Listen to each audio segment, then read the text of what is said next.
Welcome to Suman TV. ప్రస్తుతం మనతో UCS Infotech founder Uday Gadiparthi గారు ఉన్నారు. వీరితో ఈరోజు కొన్ని విషయాల్ని మాట్లాడుకుందాం. నమస్తే అండి. నాకు వచ్చిన డౌట్ ఏంటి అంటే, నార్మల్గా ఇప్పుడు హౌస్ వైఫ్స్ ఉంటారు. I mean like house wife అంటే ప్రెజెంట్ వాళ్ళకి మెటర్నిటీ లీవ్ తీసుకుని ఉంటారు. ఆల్రెడీ ఫస్ట్ వాళ్ళు ఐటీలో కెరియర్ స్టార్ట్ చేసి ఉంటారు. బట్ మెటర్నిటీ లీవ్ లాంగ్ ఉంటుంది కాబట్టి ఒక 1 or 2-3 years వాళ్ళకి గ్యాప్ ఉంటుంది కదా కిడ్స్ని చూసుకోవడంలో. సో వాళ్ళు మళ్ళీ రీజాయిన్ అవ్వేటప్పుడు వాళ్ళకి కొన్ని ఇన్హిబిషన్స్ ఉంటాయి. అంటే ప్రెజెంట్ కంపెనీ యాక్సెప్ట్ చేస్తుందో లేదో విత్ ప్రెజెంట్ స్కిల్తో. ఎందుకంటే ఆల్రెడీ కరెంట్లీ వాళ్ళకి అప్డేటెడ్ వర్జన్స్ అనేవి లైక్ స్కిల్స్ కానీ కోర్సెస్ కానీ రన్ అవుతూ ఉంటాయి. సో వీళ్ళకున్న అదితో వాళ్ళు గెట్ ఆన్ అవ్వగలుగుతారా లేదా అని ఇన్హిబిషన్స్ ఉంటాయి. వాళ్ళ మైండ్ సెట్ అక్కడ మ్యాచ్ అవుతుందా లేదా అని ఉంటుంది.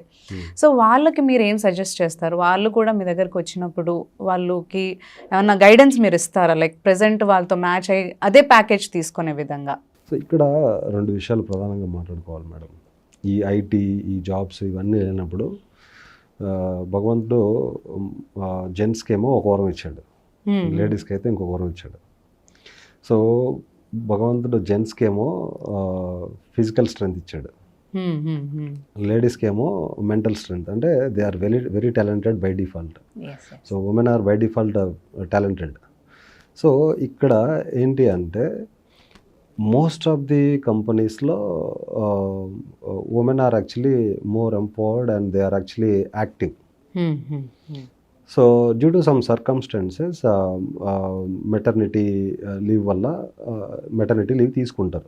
తీసుకున్న తర్వాత బేబీని చూసుకోవడానికి ఒక 2-3 years వాళ్ళు టైం స్పెండ్ చేస్తారు. ఎందుకంటే ఆ బేబీ మీద ఉన్న వాళ్ళకి ప్రేమ అలా ఉంటుంది, బేబీని చూసుకోవాలని చెప్పేసి.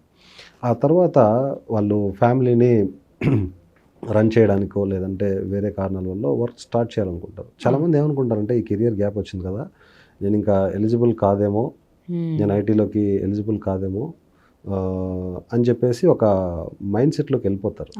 ఫస్ట్ ఆఫ్ ఆల్ అటువంటి రూల్స్ ఏం లేవండి. కెరియర్ గ్యాప్ వస్తే ఐటీలోకి ఎలిజిబిలిటీ కాదు అనే రూల్స్ ఎక్కడ కూడా లేవు. ఓకే. ఎందుకంటే వీఆర్ హ్యూమన్స్ అండి, వీఆర్ హ్యూమన్స్. మనకేంటంటే సమస్యలు వస్తూ ఉంటాయి, బ్రేక్స్ వస్తూ ఉంటాయి, సమ్ పర్సనల్ రీజన్స్ కావచ్చు, ఇంకేదైనా రీజన్స్ కావచ్చు, బ్రేక్స్ వస్తూ ఉంటాయి. See if we are a robot డెఫినెట్గా కంటిన్యూస్గా వర్క్ చేస్తూ ఉంటుంది. ఎందుకంటే రోబోట్స్కి ఇంకా వేరే పర్సనల్ ప్రాబ్లమ్స్ ఏమి ఉండవు. సో అందుకని యాజ్ ఎ హ్యూమన్ మనకి కెరియర్ బ్రేక్స్ వస్తూ ఉంటాయి, పర్సనల్గా కొన్ని బ్రేక్స్ తీసుకోవాల్సి వస్తుంది. హెల్త్ ఇష్యూస్ కూడా ఉండవు, హెల్త్ ఇష్యూ వల్ల కూడా సర్జరీస్ వల్ల కూడా కొంతమంది బ్రేక్స్ తీసుకుంటారు. ఫ్యామిలీ ఇష్యూస్ ఏంటి చాలా ఉంటాయండి, బ్రేక్స్ తీసుకుంటారు. బ్రేక్స్ తీసుకున్న తర్వాత మనం ఏంటంటే ప్రాపర్ రీజన్ ఉంటుంది మనకి తీసుకోవడానికి, బ్రేక్ తీసుకోవడానికి. సో ఈ హెల్త్ రీజన్ వల్ల మనం బ్రేక్ తీసుకున్నాము, లేదంటే ఈ మెటర్నిటీ లీవ్ వల్ల బేబీని చూసుకోవడానికి లీవ్ తీసుకున్నాము అనేది ప్రాపర్గా మనం కనుక జస్టిఫికేషన్ ఇవ్వగలిగితే definitely companies hire you, companies అనేవి మిమ్మల్ని హైర్ చేసుకుంటాయి. సో ఇక్కడ మీరైతే ఉమెన్కి నేను చెప్పేది ఏంటి అంటే, వాళ్ళు ఫస్ట్ ఆఫ్ ఆల్ ఈ మిస్కన్సెప్షన్ అనేది బయటకి తీసేయాలి మైండ్లోంచి. మన కెరియర్ గ్యాప్ ఉండడం వల్ల మనం ఐటీలోకి ఎలిజిబిలిటీ లేదు అనేది మైండ్లోంచి తీసేయాలి. ఈ విషయం ఫస్ట్ మైండ్ నుంచి తీసేయాలి. సో డెఫినెట్గా సెకండ్ థింగ్ ఏంటి అంటే, వాళ్ళు ఏదైతే ప్రీవియస్గా వర్క్ చేశారో ఆ వర్క్లో వాళ్ళకి ఆపర్చునిటీస్ ఉన్నాయో లేదో ఒకసారి అనాలిసిస్ చేసుకోవాలి. ఆపర్చునిటీస్ ఉన్నప్పుడు ఏంటంటే దాన్ని అప్గ్రేడ్ చేసుకునే విధంగా స్కిల్స్ స్కేలప్ చేసుకోవాలి. సెకండ్ థింగ్, లేదు ప్రీవియస్గా వర్క్ చేసిన టెక్నాలజీలో కనుక గ్రోత్ లేదు అనుకుంటే ఏదన్నా ఒక technology which has lot of demand, అంటే ఏదైనా ఒక టెక్నాలజీలో కనుక మంచి డిమాండ్ ఉంది అని కనుక మీరు అనాలిసిస్ చేసుకోగలిగితే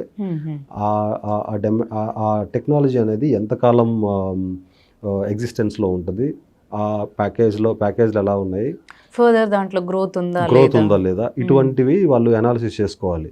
సో ఇవి అనాలిసిస్ చేసుకున్న తర్వాత ఆ టెక్నాలజీని చూస్ చేసుకోవాలి. టెక్నాలజీ అంటే బ్లైండ్గా ఏ టెక్నాలజీ పడితే ఆ టెక్నాలజీ చూస్ చేసుకున్నారు అనుకోండి, నెక్స్ట్ ఏంటంటే మళ్ళీ ఇంకొక టెక్నాలజీకి అప్గ్రేడ్ అవ్వాల్సి వచ్చినప్పుడు ఏంటంటే ఇట్లా పద్దాకు అప్గ్రేడ్ అయ్యే పని లేకుండా ఒక స్టేబుల్గా ఒక మంచి technology which has lot of growth in coming years అనేది మనం అనాలిసిస్ చేసుకుని కనుక అది చూసుకుంటే, ఇప్పుడు మేము చెప్పే టెక్నాలజీ ఉందండి. సో అది కనుక అది 2004లో స్టార్ట్ అయింది. Now we are in 2024. ఒక 20 years నుంచి సక్సెస్ఫుల్గా రన్ అవుతా ఉంది. ఓకే ఓకే ఓకే సో దీనికి ఒక నెక్స్ట్ 20 years అయితే ఖచ్చితంగా ఫ్యూచర్ ఉంది. సో మనం ఇప్పుడు ఈ మధ్య ఆర్టిఫిషియల్ ఇంటెలిజెన్స్ గురించి మాట్లాడుకుంటా ఉన్నాం. అసలు ఈ ఆర్టిఫిషియల్ ఇంటెలిజెన్స్ గురించి ప్రత్యేకంగా మనం మాట్లాడుకోవాల్సిన అవసరం ఉంది. ఆర్టిఫిషియల్ ఇంటెలిజెన్స్ అంటే it is an artificial brain. Correct. So మనకి హ్యూమన్ బ్రెయిన్ ఉంది కదా, అది హ్యూమన్ ఇంటెలిజెన్స్. సో ఆ హ్యూమన్ ఇంటెలిజెన్స్ ఏం చేస్తుంది? ఆలోచిస్తుంది, సలహాలు ఇస్తుంది, సో ఇవన్నీ చేస్తుంది. Okay, human intelligence. Artificial intelligence ఏం చేస్తుంది అంటే అది ఆర్టిఫిషియల్గా ఆలోచిస్తుంది.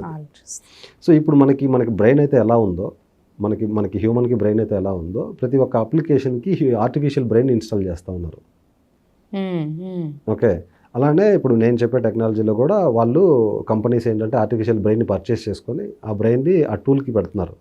ఓకే. సో దట్ ఏంటంటే ఇప్పుడు ఎలా ఉంది అంటే, ఒకప్పుడు మన బ్రెయిన్ యూస్ చేసుకొని మనం స్క్రిప్టింగ్ అదంతా రాయాలి. ఇప్పుడు ఏం చేస్తుందంటే, మనం ఒక కమాండ్ ఇస్తే ఆర్టిఫిషియల్ బ్రెయిన్ ఏం చేస్తుందంటే అదే రాసేస్తుంది. మీకు అర్థమైందా పాయింట్? సో ఆర్టిఫిషియల్ ఇంటెలిజెన్స్ అంటే ఒక ఆర్టిఫిషియల్ బ్రెయిన్.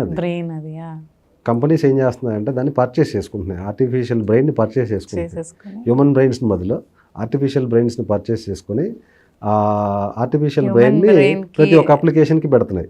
ఎర్రర్స్ ఎక్కువ వస్తాయని హ్యూమన్ బ్రెయిన్ తో. అప్పుడు ఏమవుతుందంటే ఈ ఆర్టిఫిషియల్ ఇంటెలిజెన్స్ వల్ల కూడా 95% రిజల్ట్స్ వస్తాయి, కానీ ఒక 5% human brain is still required. దాన్ని కమాండ్ చేయాలన్నా లేకపోతే దాన్ని రన్ చేయాలన్నా కానీ హ్యూమన్ బ్రెయిన్ రిక్వైర్డ్ అంటారు. సో ఆర్టిఫిషియల్ ఇంటెలిజెన్స్ నేను చూశాను కదా, నేను వాడుతున్నాను కదా. సో 95% రిజల్ట్స్ ఇస్తుందండి ఆర్టిఫిషియల్ ఇంటెలిజెన్స్. ఒక 5% దాన్ని మనం కరెక్ట్ చేయాలి. ఓకే. ఇంకోటి ఏంటి అంటే, ప్రతి ఒక్క టెక్నాలజీ కూడా they are actually purchasing the artificial intelligence, they are using it. Last 20 years వచ్చేసరికి వీఆర్ ఇన్ డిజిటల్ ఎరా.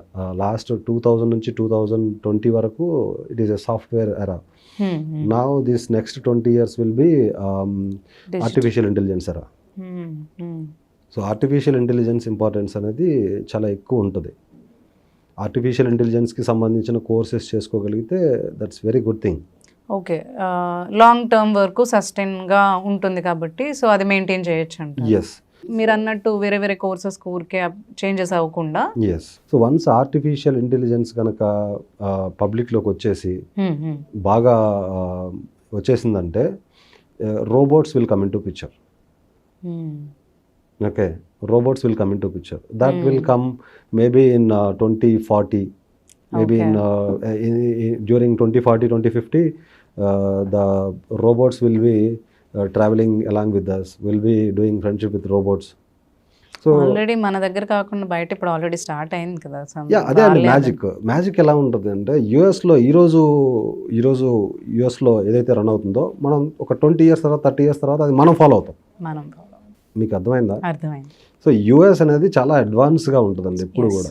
ఈరోజు యూఎస్లో ఫాలో అవుతుంది, మనం ఒక 20 years 30 years తర్వాత మనం ఫాలో అవుతాం. ఇప్పుడు మీరు చూస్తే కనుక ఎలాన్ మస్క్ ఆర్టిఫిషియల్ రోబోట్స్ని ఇంట్రడ్యూస్ చేసేసాడు, సైబర్ ట్రక్స్ని ఓపెన్ చేసేసాడు, డ్రైవర్లెస్ కార్స్ వచ్చేస్తున్నాయి. సో ఇప్పుడు we are in the artificial intelligence era అండి. సో అట్లానే టూల్స్, ఆర్టిఫిషియల్ ఇంటెలిజెన్స్ టూల్ని యూస్ చేసుకొని మ్యాన్ పవర్ని ఆటోమేట్ చేసేస్తున్నారు. సో ఈ విధంగా మంచి కమింగ్ డేస్లో ఆర్టిఫిషియల్ ఇంటెలిజెన్స్ రోల్ కూడా బాగుంటుంది.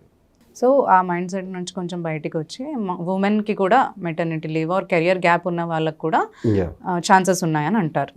సో ఉమెన్కి మంచి ఆపర్చునిటీస్ ఉన్నాయి madam. So they always prefer a women to get into their project because they are the ones who work properly comparatively men.